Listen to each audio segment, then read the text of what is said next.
national de résistance sont non seulement rendus publics en amont, au préalable, et que jusqu'à présent, le modus operandi, le mode opératoire du plan national de résistance, c'est toujours fondé sur un triptyque qui a été là aussi maintes fois rappelé.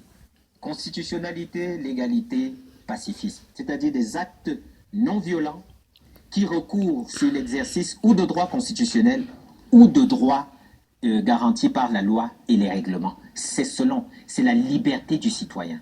Le citoyen manifeste sa liberté d'expression ou d'opinion et même de manifestation selon les modalités qui existent. C'est lui qui choisit de manifester sur la voie publique pacifiquement ou non. Une contrainte de cette liberté est une violation de la Constitution.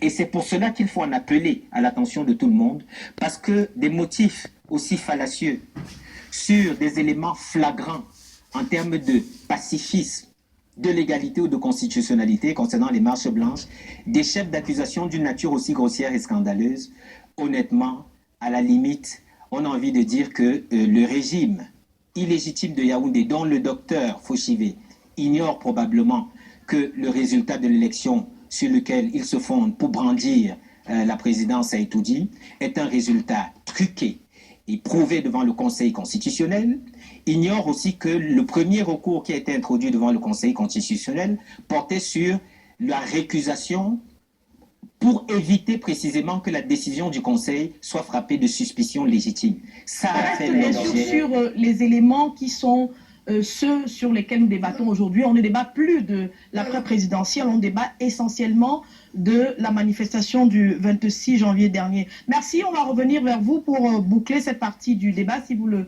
voulez bien. Alors, messieurs, on sort comment de cette situation s'il y a des crispations? On a parlé d'un apaisement au début avec un appel de pied de part et d'autre.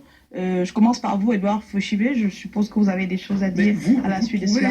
Carole, qu'on peut parler d'apaisement lorsque c'est lui aujourd'hui qui est le bras droit de Maurice Kamto chute